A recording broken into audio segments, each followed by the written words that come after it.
9 letters. Every single morning. She had no idea which ones would find a son who was still alive to read them. Melrose, Massachusetts, 1944. Her name was Emma Bushy. In the front window of a rented house on Main Street hung a flag with 9 blue stars. Each star was a sun. Each sun was somewhere on the other side of the world. The jungles of Guadalcanal, the North Atlantic, the mountains of Italy. She was 55 years old, and she was about to find out what it cost to send 9 sons to war. This is Echoes of Valour X. Today we tell the true story of Emma Bushy. By the time Pearl Harbor was attacked, Emma and her husband Charles had 12 sons and 3 daughters. 9 of those sons would put on a uniform. 4 of them had drawn high draft numbers in 1940, numbers that should have kept them home. It didn't matter. When the war came for America, it came for all of them.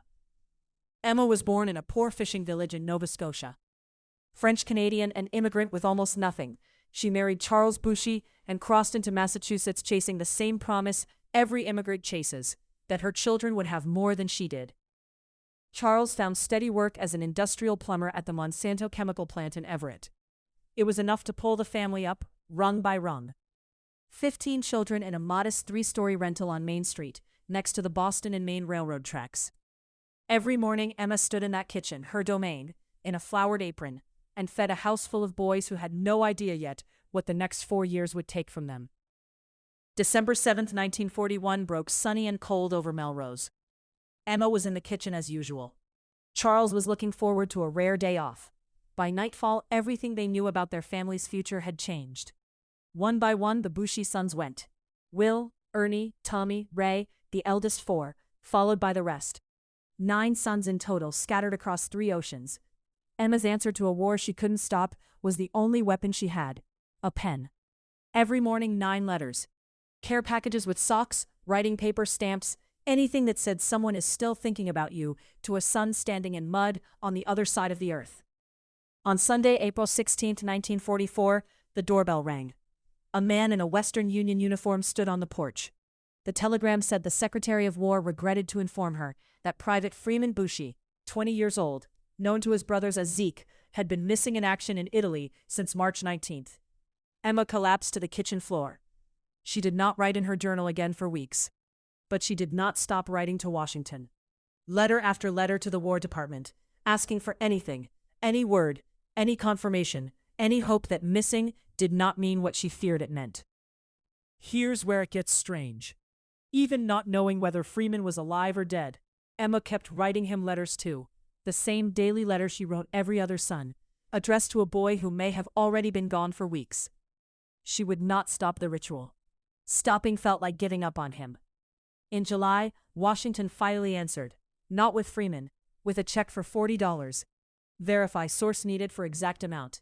The value of the only personal effects recovered with his body in Italy. A mother's son, reduced to a number on a government form. By August, Emma hung a new flag in her window. 7 blue stars, 1 gold. 8 of Emma's 9 sons came home to Melrose. Freeman was laid to rest at the American cemetery in Nettuno, Italy, among thousands of other sons who never saw home again.